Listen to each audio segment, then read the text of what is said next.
Peter Thiel, a real outsider here backing Donald Trump during the campaign. As you see this playing out, what could he be charged with doing here?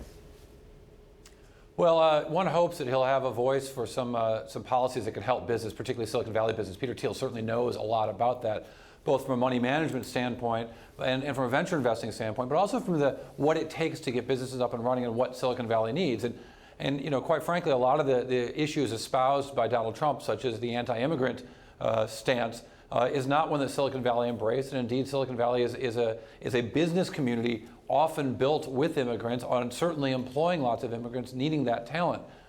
Furthermore, Peter Thiel is a gay man, and the role of gay people in America going forward in this administration is one that a lot of LGBT people feel very threatened by. So to have someone so prominent in a transition might suggest an openness that the campaign did not suggest.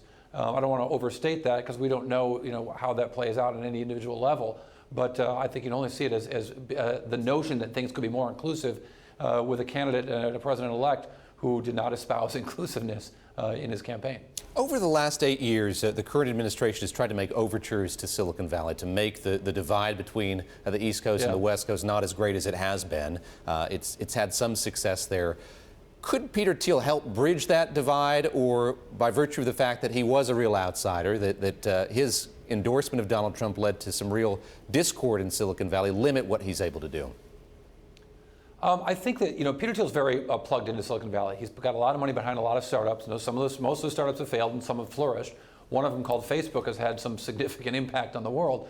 And so I think that he really is plugged in, and he's someone that people listen to, even when he has crazy ideas, as Jeff Bezos of all people pointed out. Contrarians are usually wrong, but in this case, Peter Thiel's guy won, and I think that he does have the kind of connections that will, he knows the issues that Silicon Valley faces. He has a unique take on a lot of those, but he certainly is aware of those issues, and what I certainly hope he'll be able to bring those issues to bear, because Donald Trump's not going to be inviting Jeff Bezos to help him out at all. I remember well the speech that he delivered at the RNC in Cleveland. He is known as somebody who is not in favor of big government, not really in favor of government in itself. So how much enthusiasm do you think he's going to bring to this job, to staffing up government, given that background?